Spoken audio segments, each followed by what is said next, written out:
الحمد لله الذي ختم على أفواه المؤمنين والمؤمنات من هلال شهر رمضان، وفتح أبواب الجنان للصائمين من أمة محمد في شهر رمضان، وأنزل القرآن مع جبرائيل في ليلة القدر من خلال شهر رمضان، وأعتق ألف عتيق من النار في كل ليلة من ليالي شهر رمضان. أشهد أن لا إله إلا الله وحده لا شريك له، وأشهد أن محمدا عبده ورسوله أرسله، وصلى الله تعالى وسلم على رسوله محمد وعلى آله وأصحابه أجمعين. أوصيكم عباد الله وإياي أولا بتقوى الله تعالى، فاتقوه وأطيعوه. إن الله مع الذين اتقوا والذين هم محسنون. أيها الناس، إن شهركم هذا شهر عظيم، وحين محبوب، ووقت كريم، ورعم لأنف الشيطان الرجيم.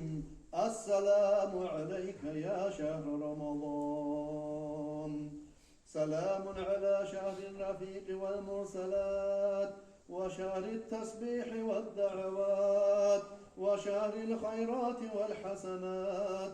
السلام عليك يا شهر رمضان، سلام على شهر الصلاة والصيام، وشهر الزكاة والصدقات والقيام.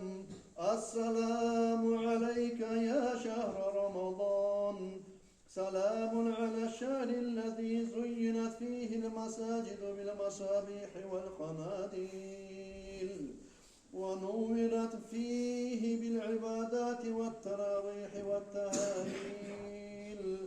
السلام عليك يا شهر رمضان.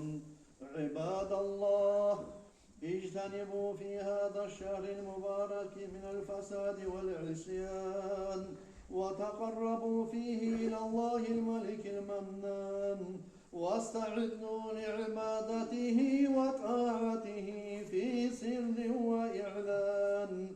السلام عليك يا شهر رمضان.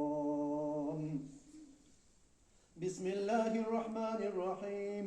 يا أيها الذين آمنوا كتب عليكم الصيام كما كتب على الذين من قبلكم لعلكم تتقون. أجارني الله تعالى وإياكم من العذاب الأليم، وغفر لي ولكم.